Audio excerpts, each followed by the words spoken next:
Assalamualaikum. My name is Mahin Maktiwal, lecturer at Jahan School Online Academy Foundation Level 1 Batch 9. Walaikum assalam. You're Okay. back. The song. Today I will I am talk with Maya. Uh, so hello Maya, how are you?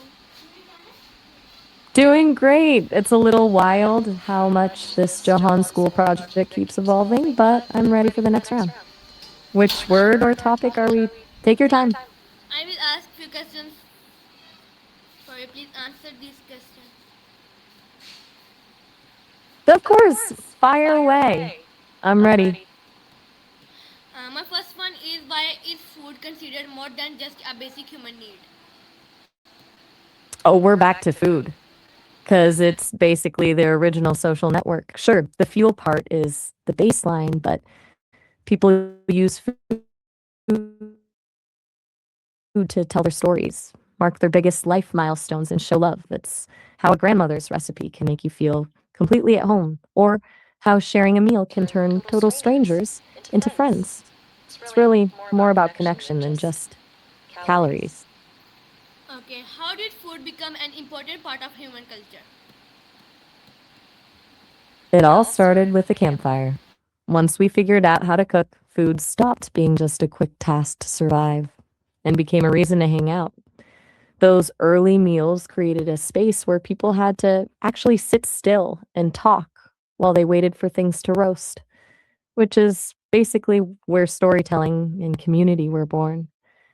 Then, as people settled into farms and started growing specific things, food became a way to say, this is where we come from, which eventually turned into the traditions and cuisines we see today. Okay, Maya. My next one is, how has food influenced the development of civilization? That's a huge piece of the puzzle. Sounds like a wild flip, but health is actually what made everything else possible. Once people started getting better at managing illness and improving hygiene, they could actually live in dense cities without wiping each other out. This meant they could specialize in things other than just staying alive, which opened the door for things like architecture, government, and art. Basically, the more stable our health became, the more room we had to actually build a civilization. Why do different cultures have different traditional food?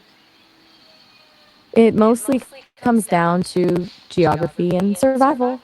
You start with what grows nearby, like how coconut is a staple in the tropics, but you won't find a coconut forest in the Alps. But it's not just about what's available, it's about how people solve problems. One culture might preserve fish with salt, while another uses smoke or Okay. fermentation. Okay. When you combine those local ingredients with the stories and values of the people who live there, you get these incredibly distinct flavors that end up becoming a point of pride for a whole community. How does food help people express their cultural identity? It's kind of like a secret handshake you can taste. When someone cooks a dish from their childhood or a family secret recipe, they're not just making a meal, they're sharing a piece of their history. It's a way to say, this is where I come from without needing a single word. Okay. Uh, why What are else is on your list for the project? How do family I'm listening. traditions influence the food we eat? Family traditions are like the anchors for our tastes. They turn food into a living memory. It's why you might crave a specific dish on your birthday every single year, or why a certain smell in the kitchen can instantly make you feel like you're 10 years old again. It's less about the ingredients and more about the feeling of belonging that comes with it. Okay, how can food connect different generations? It's the ultimate bridge between generations. Think about a kitchen where a teenager is learning to fold dumplings or roll sushi from their grandparent. In that moment, what, Mariam chocolate? I'm not familiar with that one. Is it a specific brand or is this? Okay, thank you, Maya, for answering my all questions. Bye bye. Bye. Talk soon.